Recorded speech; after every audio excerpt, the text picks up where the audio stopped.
वैसे तो हम 3 भाई हैं। आज जो घटना मैं आप लोगों को बताने जा रहा हूँ, ये 2011 दिसंबर के महीने की घटना है। घटना से 1 साल पहले 2010 में हम झारखंड में रहते थे, लेकिन वहाँ पर बहुत ज़्यादा लॉस होने की वजह से हम सभी लोग वहाँ से नॉर्थ इंडिया के एक दूसरे स्टेट में शिफ्ट हो गए। जब हम लोग वहाँ पर शिफ्ट हुए तो वहाँ जाने के बाद हमारे पास कोई काम नहीं था, इसलिए जितने भी पैसे बचे थे वही पैसे इकट्ठा करके हम लोगों ने गांव में एक छोटा सा गोडाउन खोल दिया। वो गोडाउन गांव के पिछले हिस्से में था। वहाँ पर लोग ज़्यादा आते जाते नहीं थे, लेकिन हाँ, थोड़े ही समय में हमारा धंधा अच्छा चलने लगा। हम वहाँ से जितना भी सामान था उसे ऑल ओवर इंडिया में भेजा करते थे। एक शाम की बात है कि मैं अपने घर से गोडाउन की ओर गया। तभी मेरा छोटा जो भाई था, उसके एग्जाम्स चल रहे थे, तो उसने मुझे जाने के लिए मना कर दिया। वो कहने लगा कि भाई आज मुझे नहीं जाना, तू चले जा, मेरे पेपर्स चल रहे हैं। मेरा कॉलेज भी ख़त्म हो चुका था। मैंने कहा कि ठीक है। मेरे पिताजी की तबीयत उस समय काफ़ी ज़्यादा ख़राब थी, जिस वजह से वो घर पर शाम में 5 बजे आ जाया करते थे। उसके बाद रात के 8-9 बजे तक मैं ही गोडाउन देखा करता था। जब उस दिन मैं गोडाउन पर जा रहा था, तब मुझे निकलने में लेट हो गया था। 6:30 बज चुके थे और ठंड काफ़ी ज़्यादा थी। ज़्यादा ठंड होने की वजह से रास्ते में कोहरा भी बहुत था। फिर भी मैं बहुत मुश्किल से अपने गोडाउन तक पहुंच ही गया। जब मैं गोडाउन पर पहुंचा तो गोडाउन पर सिर्फ 2 ही मजदूर थे। वो लोग मुझसे कहने लगे कि जितना भी माल था या फिर जो भी ऑर्डर्स था वो सभी हम लोगों ने भेज दिया है। उनमें से एक कहने लगा कि आज मैं जल्दी जाना चाहता हूँ, मेरे घर पर कुछ काम है। तभी वो दूसरा मजदूर भी कहने लगा कि मैं भी इसके साथ चले जाता हूँ, वैसे भी आज का सारा काम तो हम लोगों ने ख़त्म ही कर दिया है। दरअसल वो दोनों दूर के कोई रिश्तेदार भी थे, इसी वजह से मैं उन लोगों को मना नहीं कर पाया और उन्हें भेज दिया। मैं गोडाउन पर बैठा हुआ था कि अचानक एक आवाज़ आई। ऐसा लगा कि किसी ने दूर से पत्थर फेंका हो। मैं तुरंत बाहर गया। जाकर आसपास देखा तो पाया कि गोडाउन के सामने बाहर कुछ काला सा पड़ा हुआ था। मुझे लगा कि ये काले रंग का क्या है, कोहरे की वजह से साफ तो नहीं दिख रहा था, इसीलिए मैं उसके नजदीक जाकर खड़ा हो गया। और जब मैंने देखा तो पाया कि वो किसी जंगली जानवर का काले रंग का सर कटा हुआ पड़ा हुआ था। मैं ये देखकर घबरा गया कि इसका सर यहाँ पर किसने फेंक दिया, और अब भी उसमें से खून जा रहा था। मैं भी देख ही रहा था कि अचानक से मुझे ऐसा लगा जैसे मेरे पीछे कोई आकर खड़ा है। मैंने जैसे ही पीछे मुंडी घुमाई तो पाया कि कुछ नहीं था, और मैं 1 मिनट के लिए रुककर अपने पीछे गौर से देखने लगा कि क्या पता कोई जंगली जानवर भागकर तो नहीं गया या गोडाउन में तो नहीं घुस गया। जब मैंने अच्छे से देख लिया और पाया कि सच में वहाँ कोई नहीं है, तो दोबारा उस कटी हुई मुंडी की ओर देखने लगा, लेकिन तब तक वो कहीं गायब हो चुकी थी। मैं इस बात को लेकर परेशान था कि अचानक से ये सर कटा हुआ कहाँ चला गया। फिर भी मैंने ये सोचा कि हो सकता है कोई जंगली जानवर आकर चुपके से इसे उठा ले गया होगा, और मैं गोडाउन की ओर आगे बढ़ा। जैसे ही मैं गोडाउन में जाकर बैठा, मेरा सर काफ़ी ज़्यादा भारी लगने लगा। शरीर में बहुत ज़्यादा दर्द होने लगा। ऐसा लग रहा था कि जैसा मानो कोई मेरे ऊपर चढ़कर बैठा है। ये सब चल ही रहा था कि दोबारा गोडाउन के बाहर एक ज़ोर की आवाज़ हुई। जब मैं बाहर निकलकर देखा तो गोडाउन के बाहर जो एक बड़ा सा पेड़ था वो अपने आप कट कर गिर चुका था। सोचने वाली बात ये थी, ना तो हवाएं चल रही थी और ना ही उस पेड़ को किसी ने काटा था। तब वो पेड़ ऊपर से कट कर अपने आप कैसे गिरा। मैं मन ही मन सोचने लगा कि अच्छा हुआ इस पेड़ के पास या उस पेड़ के नीचे कोई नहीं था, वरना आज तो वो पक्का मारा जाता। दोस्तों, जब मैंने उस पेड़ को कटते हुए या गिरते हुए देखा, तब मैं मन ही मन ये सोच रहा था कि आज शायद मुझे जल्दी ही घर चले जाना चाहिए, क्योंकि यहाँ पर पता नहीं क्यों मुझे आज ठीक नहीं लग रहा।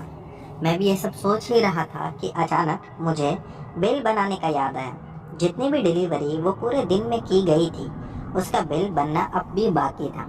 मैंने तुरंत ही पेन और बुक निकाला और बिल बनाने में लग गया। लेकिन मेरी तबीयत अपने आप में ही काफ़ी ज़्यादा खराब लग रही थी। मैं जब बिल बना रहा था तभी मैंने फिर से एक आवाज़ सुनी। इस बार वो आवाज़ बाहर से आ रही थी और ऐसा लग रहा था जैसा कि 2-3 लोग शायद आपस में लड़ रहे हो। मैं तुरंत ही बाहर निकलकर देखने लगा, लेकिन कोहरे की वजह से मुझे कुछ भी दिखाई नहीं दे रहा था। आवाज़ अब भी आ ही रही थी। जिस ओर से वो आवाज़ आ रही थी मैं उसी ओर आगे बढ़ता चला गया। कुछ ही दूरी पर जाने के बाद, शायद 50-100 मीटर के बाद, मैंने 3 लोगों को देखा जो कि तीनों ही काले कपड़े में थे और तीनों ही वो औरतें थी, लेकिन उनकी आवाज़ काफ़ी झाड़ी थी। ऐसा लग रहा था जैसे कि कोई आदमी की आवाज़ में वो लोग आपस में लड़ रहे हो। मैंने दूर से ही आवाज़ लगाया, अरे क्या हुआ, कोई प्रॉब्लम है क्या? लेकिन उनकी कोई आवाज़ नहीं आई और न ही तो उन्होंने कोई जवाब दिया। वो बस आपस में लड़े ही जा रहे थे। जब मैंने देखा कि वो लोगों ने सुना नहीं तो मैंने दोबारा फिर से चिल्लाया, अरे कुछ तो बोलो। लेकिन अब भी उनमें से किसी का कोई जवाब नहीं आया। मैंने सोचा कि इनके और करीब जाकर देखता हूँ। जैसे ही मैं उनके करीब गया तो मैंने देखा कि वो तीनों की शक्लें काफ़ी ज़्यादा डरावनी थी और वो तीनों आपस में ही एक दूसरे पर हमला कर रहे थे। उन्हें देखकर मैं डर गया। उनमें से एक के तो काफ़ी ज़्यादा नोकीले दांत उस अंधेरी रात में चमकते हुए दिखाई दे रहे थे। जैसे ही उन तीनों ने मुझे देखा और तब तक मैं उनके करीब पहुंच चुका था, वो तीनों ही मुझ पर हमला करने के लिए पीछे दौड़ने लगे। मैं जल्दी से वहां से भागा और गोडाउन में आ गया। गोडाउन में आने के बाद जब मेरे गोडाउन में लाइट में मैंने जब पूरी उनकी शक्ल देखी तब डर के मारे मैं कांपने लगा। वो तीनों ही गोडाउन के बाहर खड़े हुए थे, लेकिन अंदर नहीं आ पा रहे थे। शायद उसकी एक बहुत बड़ी वजह ये थी कि हमारे गोडाउन के मेन गेट पर ही हमने भगवान की बड़ी सी मूर्ति रखी हुई थी। दोस्तों, मुझे लगा कि भगवान की वजह से ही वो लोग अंदर नहीं आ रहे हैं और कहीं मन में ये भी सवाल उठ रहा था कि शायद ये लोग मेरे बाहर निकलने का इंतज़ार कर रहे हैं। मैं जैसे ही बाहर निकलूँगा ये लोग मुझ पर हमला करके मुझे जान से मार देंगे। मैं काफ़ी समय तक अंदर रुका रहा। वैसे तो गोडाउन 9-10 बजे तक के बंद ही हो जाता था, लेकिन उस दिन उन 3 चुड़ैलों की वजह से मैं गोडाउन में बैठा रहा और समय बीतता ही चला गया। जब 12 रात के बज गए तब मैंने देखा कि अब बाहर कोई नहीं था। मैंने सोचा कि क्यों ना गोडाउन को बंद करके अब घर पर चला जाता हूँ। घर मेरा वहाँ से 1 से 1.5 किलोमीटर की दूरी पर था और मैं ज़्यादातर घर से गोडाउन आने जाने के लिए बाइक का यूज़ करता था। लेकिन उस दिन मैं बिना बाइक के ही गोडाउन गया था। ये सोचा था कि खुद ही पैदल जा रहा हूँ और लौटते समय वो मज़दूर जो 2 लोग जा चुके थे उन्हीं के साथ उनकी बाइक पर बैठकर आ जाऊँगा। लेकिन मुझे नहीं पता था कि वो दोनों जल्दी चले जाएंगे। और जैसे ही मैंने गोडाउन बंद किया और वहाँ से बाहर निकला, मैंने देखा कि वो तीनों ठीक मेरे सामने ही खड़े थे और वो लोग मुझ पर हमला करने के लिए बिल्कुल तैयार थे। उन्हें वैसा देखकर मैं तुरंत भागकर दोबारा गोडाउन खोला और उसी में जाकर बैठ गया। और अब मैं समझ चुका था कि अगर अपनी जान बचानी है तो पूरी रात इस गोडाउन में ही निकालनी होगी। अगली सुबह तक मैं उसी गोडाउन में डर के मारे बैठा रहा और सुबह होने तक मेरी तबीयत डर की वजह से और भी ज़्यादा ख़राब हो गई थी। दोस्तों, जब मैं गोडाउन से निकलकर अपने घर गया अगली सुबह, तब मैं इतना ज़्यादा बीमार हो चुका था कि मुझे रिकवर होने में 15 दिन लग गए। उसके बाद से मैं गोडाउन में दिन के समय जाता था और जैसे ही सूरज डूबता था तब तक काम खत्म करके मैं घर पर आ जाता। मैंने ये बात किसी को नहीं बताई थी। मैं नहीं चाहता था कि लोग इस बात से डर जाएं। आज इस घटना को 12 साल हो चुके हैं। हमारा गोडाउन आज भी वहीं पर है, लेकिन डेवलपमेंट होते होते अब हमारे गोडाउन तक भी वो गांव बढ़ चुका है। यानी कि गोडाउन के आसपास गांव में लोगों के घर बन चुके हैं। तो अब गोडाउन में रात में 10 बजे तक रुकने में भी किसी बात का कोई डर नहीं रहता। तो दोस्तों, ये थी साहिल जी की कहानी। बढ़ते हैं अगली कहानी की ओर। दोस्तों, हमारी अगली कहानी निखिल की है। चलिए इनकी कहानी शुरू करते हैं। मेरा नाम निखिल है। ये घटना मैंने अपने पापा से सुनी थी। कई साल पहले मेरे पापा रिक्शा ड्राइवर हुआ करते थे। मेरे पापा बताते हैं कि एक बार की बात है जब मैं एक भाड़ा लेकर यानी कि एक सवारी लेकर एक जगह से दूसरी जगह जा रहा था। जब उस सवारी को मैंने बिठाया तब उसके बैठने के बाद मुझे रिक्शा काफ़ी ज़्यादा भारी लग रही थी। मैंने फिर भी कुछ ना कहते हुए यहाँ वहाँ की बातें शुरू कर दी। मैं अपने अकेले में ही बड़बड़ा रहा था, लेकिन वो आदमी मुझे कोई जवाब नहीं दे रहा था। मैंने एक बार रुक कर फिर से उनसे पूछा, आप कुछ बोल क्यों नहीं रहे हो? इसके बाद भी उस आदमी का कोई जवाब नहीं था। अब मुझे थोड़ी सी चिढ़ हो रही थी। कुछ समय आगे चलने के बाद मैंने फिर से उससे कुछ पूछा, लेकिन अब भी उसने कोई जवाब नहीं दिया। इस बार मुझे ऐसा लगा कि हो सकता है ये आदमी बहरा है या फिर शायद किसी नशे में है, इसलिए मेरी बात का कोई जवाब नहीं दे रहा। मैंने जब पीछे मुड़कर उसे देखा तब वो घूर कर मुझे ही देखे जा रहा था। मुझे कुछ अजीब सा लग रहा था। मैंने सोचा कि अब मैं इससे कुछ बात ही नहीं करूँगा। मैं इससे पूछता हूँ, ये मुझे कोई जवाब ही नहीं देता। मैं अब रिक्शा चला रहा था कि अचानक से पीछे से मुझे एक आवाज़ आई। मैं बिना पीछे मुड़े ही जो रेयर व्यू मिरर होता है उसमें से देखने लगा तो पाया कि पीछे कोई नहीं है। ये देखकर मैं एकदम घबरा गया और तुरंत पीछे मुड़ कर देखा। वो आदमी अब मेरी ओर देखा, एक भयानक सी हंसी हंसा और कहने लगा, समझ आ गया ना मैं कौन हूँ? अब रिक्शा चला। मुझे ये देखकर बहुत डर लगने लगा। अब पसीने छूट रहे थे डर की वजह से। मैं जल्दी जल्दी रिक्शा चला रहा था और मन में बस ये सोच रहा था कि जल्दी से इसे जहाँ जाना है वहाँ तक पहुँचा दूँ। फिर कुछ ही समय के बाद अब रिक्शा मुझे हल्की महसूस होने लगी। जब मैंने इस बार पीछे पलट कर देखा तो पाया कि पीछे कोई नहीं था। शाम के कुछ 7 बज रहे थे। मैं किस रास्ते पर आ गया था अब मुझे भी नहीं समझ रहा था।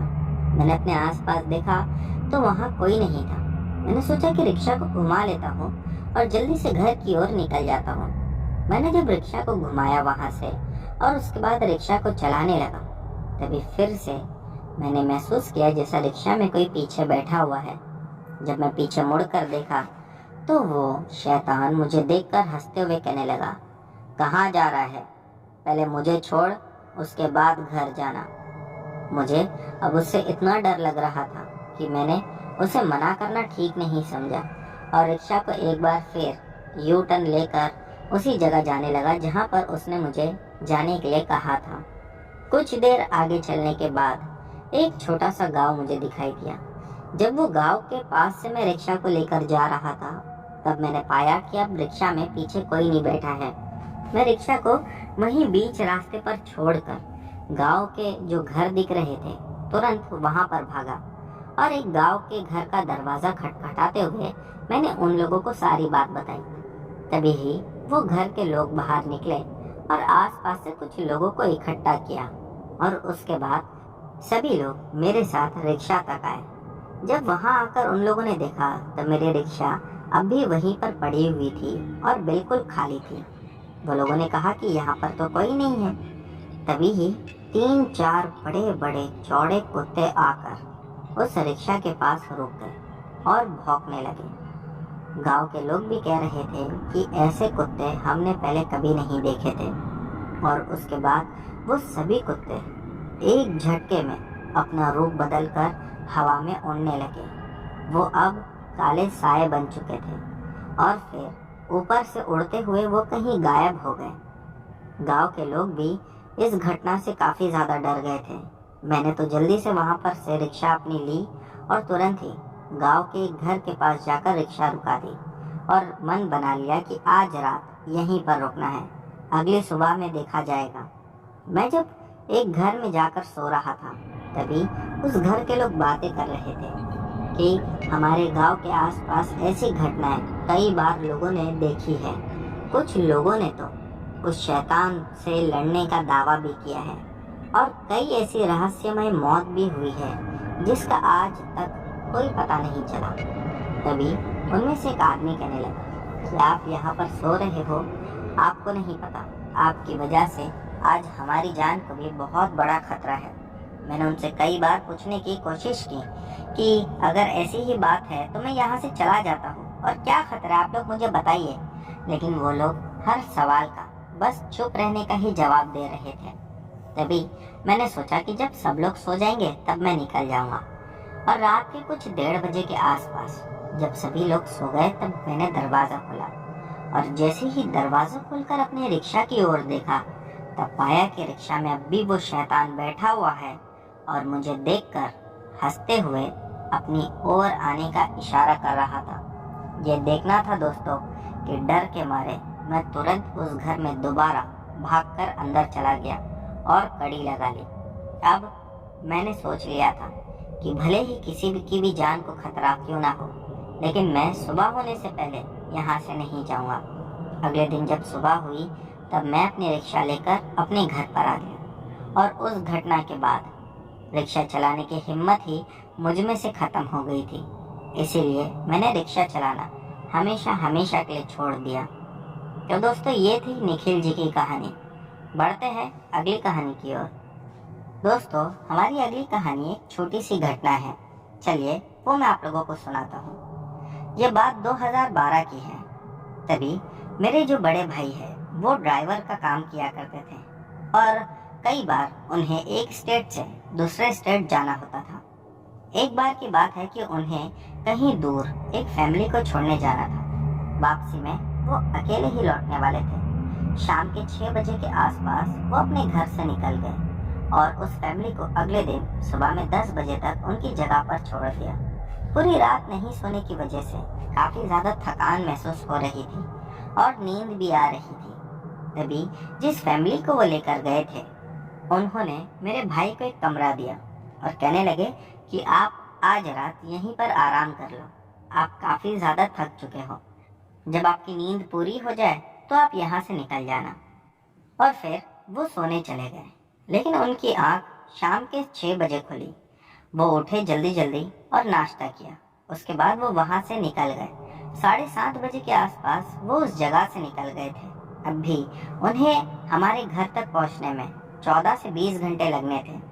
जब मेरे बड़े भाई वहाँ से गाड़ी लेकर निकले तब रास्ता तो काफ़ी अच्छा मिला, लेकिन एक जगह आकर अचानक से उनकी गाड़ी खराब हो गई। वो परेशान होकर आसपास मदद के लिए देखने लगे, लेकिन मदद के लिए कोई नहीं था। तभी उन्होंने सोचा कि आज रात शायद मुझे गाड़ी में ही निकालनी पड़ेगी, अगली सुबह में देखूंगा मैं क्या कर सकता हूँ। और फिर वो जैसे ही गाड़ी की बैक सीट पर जाकर लेटे, उन्होंने देखा कि ड्राइविंग सीट के बाजू वाली सीट पर कोई बैठा हुआ है और वो पीछे देखकर मेरे बड़े भाई को मुस्कुरा रहा है। मेरे भाई तुरंत ही उठे और उसे देखकर कहने लगे, कौन हो तुम? मेरी गाड़ी में कैसे आ गए और ये यहाँ क्या कर रहे हो? लेकिन उसका कोई जवाब नहीं था। वो बस देखकर मुस्कुराया और गाड़ी का दरवाज़ा खोलकर उतर गया। मेरे भाई भी तुरंत गाड़ी का दरवाज़ा खोलकर उतरे और देखने लगे कि वो क्या करता है, लेकिन फिर वो एकदम से ही कहीं गायब हो गया। वो इतना ज़्यादा डर गए कि अब उन्हें सांस लेने में भी दिक्कत हो रही थी। मेरे भाई ने भगवान का नाम लेकर गाड़ी शुरू किया और गाड़ी शुरू हो चुकी थी। हो सकता है कि शायद उस आत्मा ने ही उस गाड़ी को बंद करवा दी हो। उसके बाद जैसे ही गाड़ी शुरू हुई वो गाड़ी को दौड़ाते हुए उस हाईवे से लेकर निकल पड़े। तो दोस्तों ये जो घटना हमें भेजी है, इन्होंने नाम बताने के लिए मना किया था, इसीलिए ये सब्सक्राइबर भाई का मैंने नाम नहीं बताया। अब बढ़ते हैं अगली कहानी की ओर। दोस्तों हमारी अगली कहानी श्रेयास की है। चलिए इनकी कहानी शुरू करते हैं। मेरा नाम श्रेयास है। दोस्तों आज जो घटना मैं आप लोगों को बताने जा रहा हूँ, ये हमारे गांव में हर किसी को इस घटना के बारे में मालूम है, लेकिन ये एक और बात है कि लोग अब ना ही तो उसके बारे में बात करना पसंद करते हैं और ना ही तो कोई कुछ उसके बारे में बोलता है। ये घटना मैंने अपने दादाजी से सुनी थी।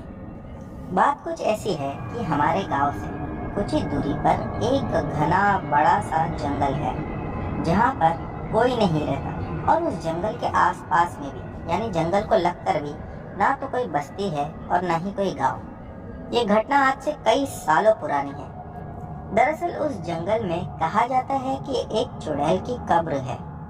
कई सारे लोग ऐसा भी कहते हैं कि हम लोगों ने उस चुड़ैल की कब्र को देखा है, लेकिन जिसने भी देखा उसके बाद या तो वो पागल हो गया या वो मर गया।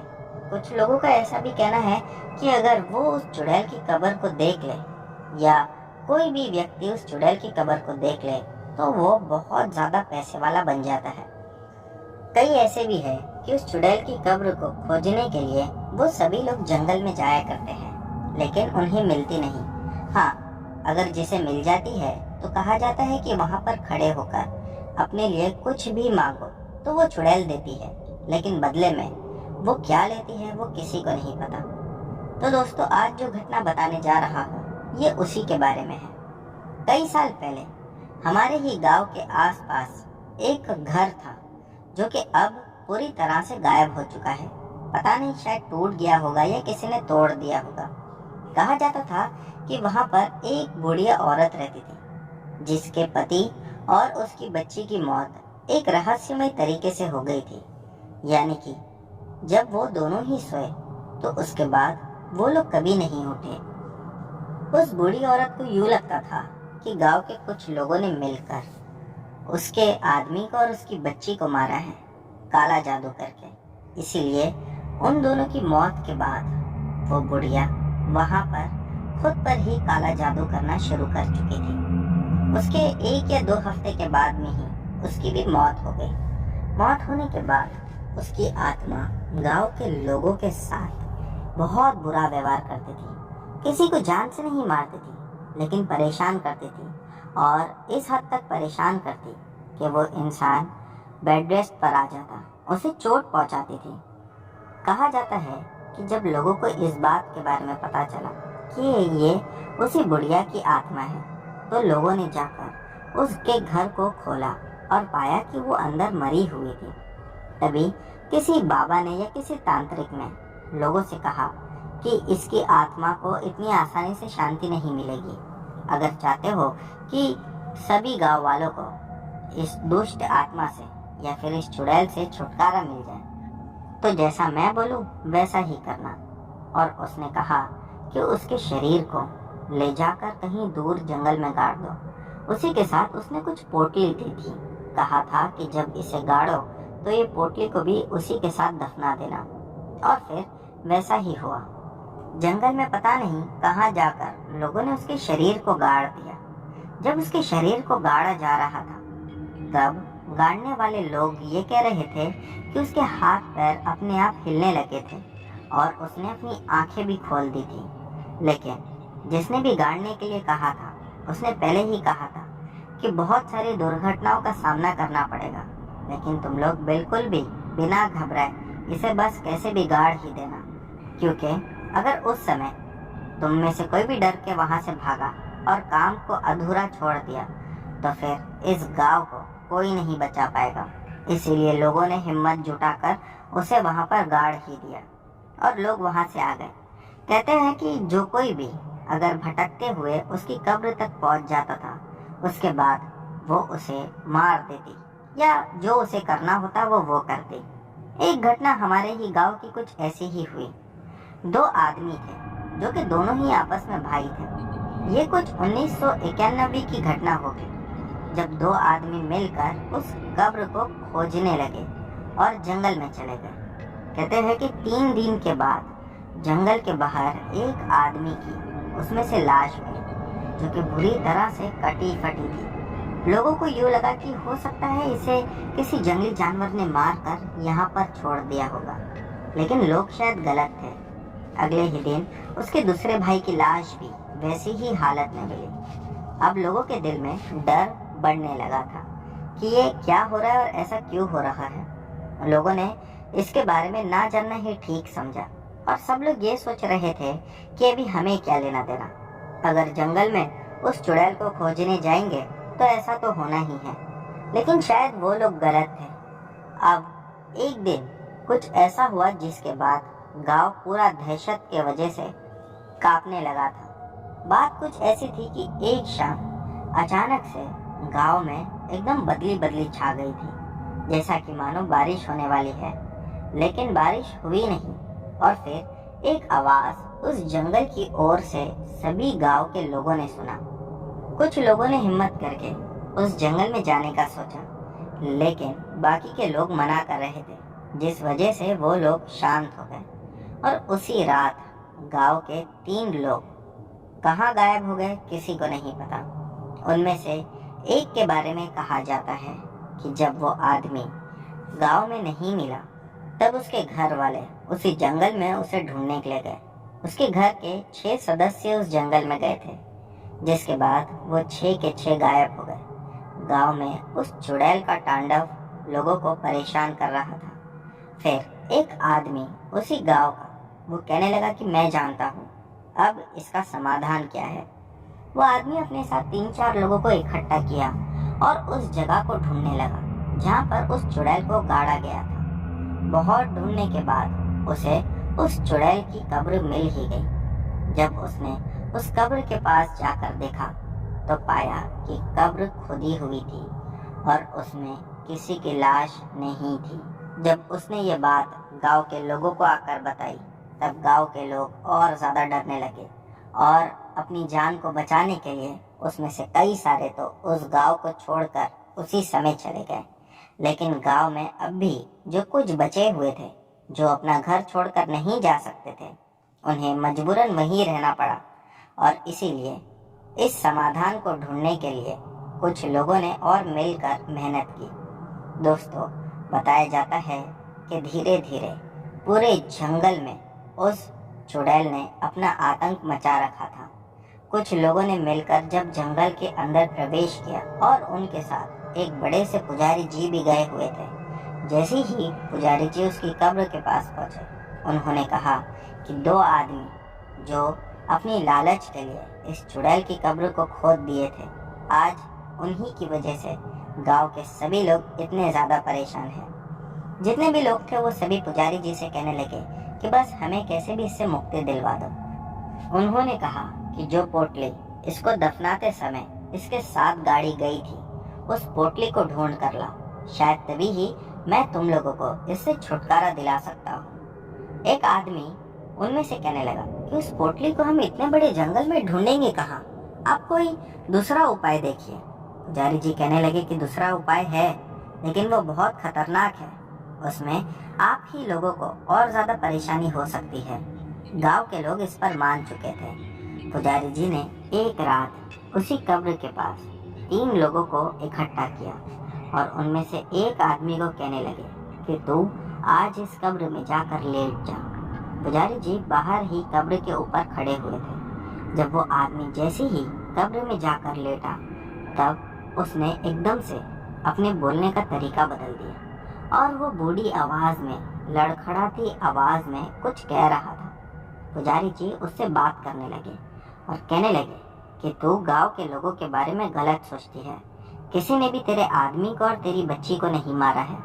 अगर तू चाहती है कि सब कुछ ठीक रहे और तेरे साथ और आगे कोई बुराई ना हो, तो तेरी भलाई इसी में है कि तू इन लोगों को छोड़कर कहीं दूर चले जा, वरना मैं तुझे आज नहीं छोड़ूंगा। दोस्तों, शायद वो पुजारी जी की ताकत को जानती थी, इसीलिए वो तुरंत ही उस आदमी के शरीर को छोड़कर वहाँ से बाहर निकल गई और फिर पता नहीं वो कहीं हमेशा हमेशा के लिए चले गई, क्योंकि उसके बाद कभी भी किसी ने उस चुड़ैल को ना तो देखा ना महसूस किया। लेकिन आज भी कहा जाता है कि उसकी कब्र श्रापित कब्र है, इसीलिए वहाँ जाने की अनुमति किसे भी नहीं दी गई। हाँ, अगर कोई भूले भटके वहाँ पहुँच जाता है तो उसका बचना नामुमकिन है।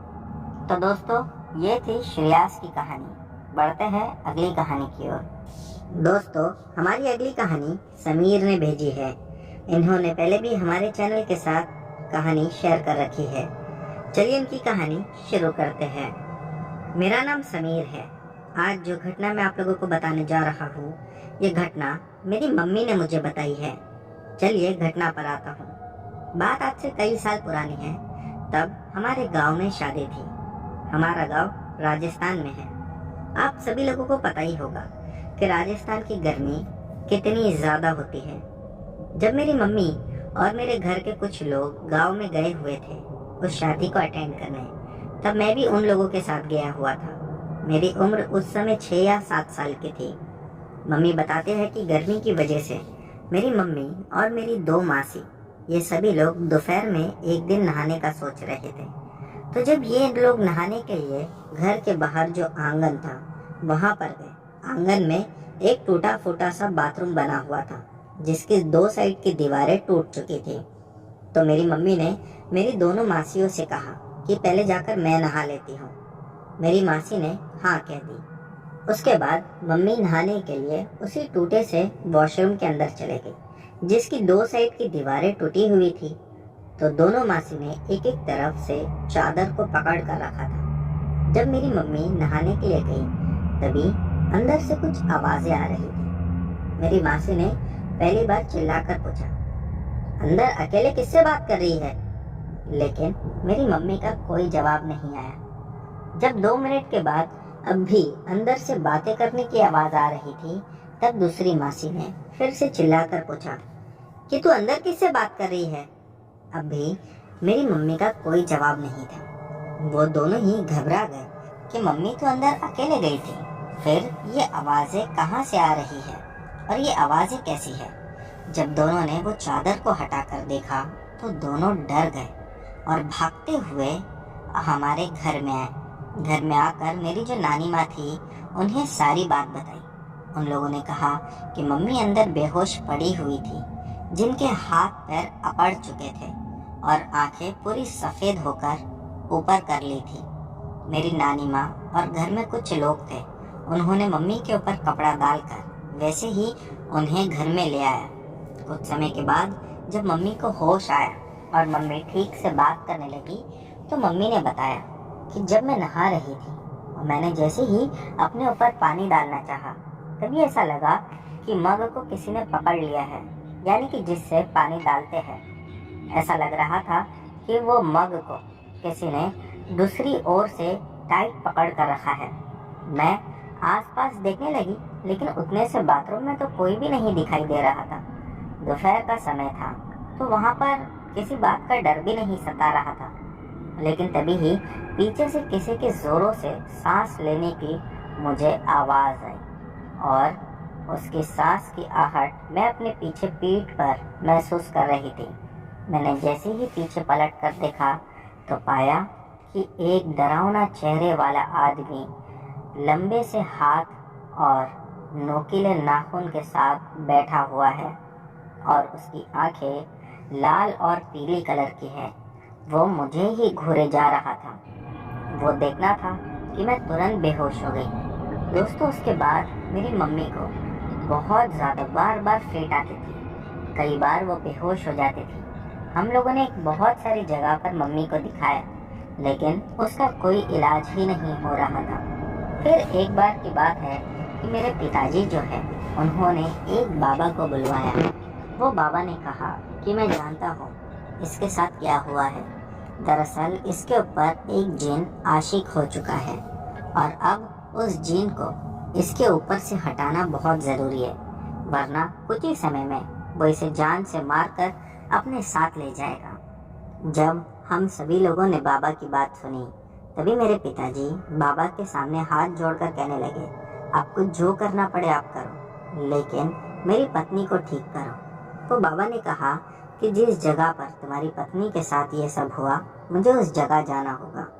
मेरे पिताजी वो बाबा को लेकर फिर से हमारे गांव गए और जाकर उन्हें सारी बात बताई और वो जगह भी दिखा दी जहाँ पर मेरी मम्मी के साथ ये सब हुआ था। उसी बाथरूम से बाबा ने एक टूटा हुआ ईंट का टुकड़ा लिया और उसे लेकर वो चले गए। कहने लगे कि 3 रात तक मुझे अब कब्रिस्तान में बैठना होगा, तभी ही जाकर इससे आप लोगों का पीछा छूटेगा। और दोस्तों, 3 दिन के बाद जब वो बाबा हमारे पास आए तब वो मम्मी के सर पर उस ईंट के पत्थर को घुमाने लगे। घुमाकर कहने लगे कि आज के बाद वो जिन तुम्हें कभी परेशान नहीं करेगा। उसके बाद मेरी मम्मी की तबीयत एकदम ठीक हो गई और फिर कभी भी हम लोगों ने मेरी मम्मी को दोबारा बेहोश होते हुए नहीं देखा। दोस्तों, हमारी अगली कहानी भी समीर ने ही भेजी है। समीर बताते हैं कि एक घटना मेरे चाचा के साथ घटी थी। ये घटना भी दोस्तों राजस्थान के उसी ही गांव की है। हुआ कुछ ऐसा था कि मेरे चाचा गर्मियों के मौसम में हमारे गांव गए हुए थे किसी काम से। जब वो वहां पर थे तभी रात में गर्मी की वजह से वो सभी लोग छत पर जाकर सोया करते थे। चाचा बताते हैं कि जब मैं छत पर जाकर सोया तभी मुझे अच्छी सी नींद आ रही थी। हल्की सी ठंडी हवाएं चलने लगी थी और मैं कब सो गया मुझे खुद नहीं पता चला।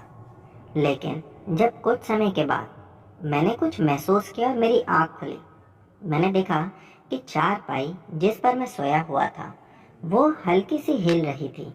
ऐसा लग रहा था जैसा कि कोई उसे जानबूझकर पकड़कर हिला रहा है। मैंने नींद से पूरी तरह से आंखें खोलकर अपने आसपास देखा तो पाया कि कुछ 4-5 छोटे कद के लोग हैं जिनकी हाइट 3 या 4 फीट की होगी। उनके चेहरे काफ़ी बड़े हैं और हाथ काफ़ी ज़्यादा लंबे जो कि ज़मीन तक टच हो रहे थे। वो 4-5 छोटे कद के आदमी या बौने मेरी खाट के चारों ओर चक्कर लगा रहे थे। जब मैंने उन लोगों को देखा तब मैं एकदम धड़पड़ा कर उठा और जैसे ही उन लोगों ने मुझे नींद से उठता हुआ देखा तभी उनमें से वो एक बौना आदमी मेरी खाट पर जोर से छलांग लगा दिया और उसके बाद वो मेरे ऊपर आकर बैठ गया। वो अपने हाथों से मेरे मुंह को दबाने लगा। शायद वो मुझे मार देना चाहता था या हो सकता है कि वो नहीं चाहता था कि मैं वहां पर चीखूं चिल्लाऊं या किसी और को बुला लूं। मैं हाथ पैर मार रहा था लेकिन तभी जितने भी बाकी थे वो सभी लोगों ने मेरे हाथ पैर को पकड़ा 2 मिनट के लिए और उसके बाद वो सब के सब मेरे शरीर पर से हट गए। लेकिन उनके हट जाने के बाद में भी मैं खुद को 1 इंच तक नहीं हिला पा रहा था। मेरी आंखें तो अब भी उन्हीं को देख रही थी लेकिन मैं चाहकर भी ना कुछ बोल पा रहा था ना ही हिल पा रहा था। तभी उनमें से एक मेरे सर के पास आया और आकर मेरे सर पर अपना ठंडा सा बर्फ जैसा हाथ रख दिया, जिसके बाद मैं फिर सो गया। और अगले दिन जब मेरी आंख खुली तब मेरा शरीर पैरालाइज हो चुका था। लोगों ने आकर मुझे ऊपर से उठा के नीचे चले गए और उसके बाद कई दिनों तक मेरा ट्रीटमेंट चलता रहा। मैंने हर किसी को वो घटना बताई लेकिन डॉक्टर्स का भी ये कहना था कि पैरालाइज में हो सकता है कि आपका ये वहम हो या हो सकता है नींद में आपने कोई सपना देखा हो। मैंने कई बार लोगों को समझाने की बताने की कोशिश की लेकिन लोगों ने मेरी बात नहीं मानी। कई दिनों तक ट्रीटमेंट चलने के बाद में भी मैं पूरी तरह से रिकवर नहीं हो पाया। फिर जिस बाबा के पास मेरी मम्मी को मेरे पिताजी ने दिखाया था उसी के पास चाचा को भी ले जाकर दिखाया। वो बाबा कहने लगे कि जिस 4-5 आदमी को आपने देखा था वो बौने आदमी और कोई नहीं बल्कि जिन थे। फिर उन्होंने मेरे चाचा को कहा कि तुम्हें अगले 8 जुमेरात तक इस दरगाह में आना होगा। मेरे चाचा ने भी वैसे ही किया। मेरे चाचा अगले 8 जुमेरात तक उस दरगाह में जाते रहे और वो बाबा खुद झाड़ फूक करते रहे। उसके बाद मेरे चाचा एकदम से ठीक हो गए। दोस्तों, आज पैरालाइज तो ठीक हो गया लेकिन फिर भी मेरे चाचा सही तरह से चल नहीं पाते हैं।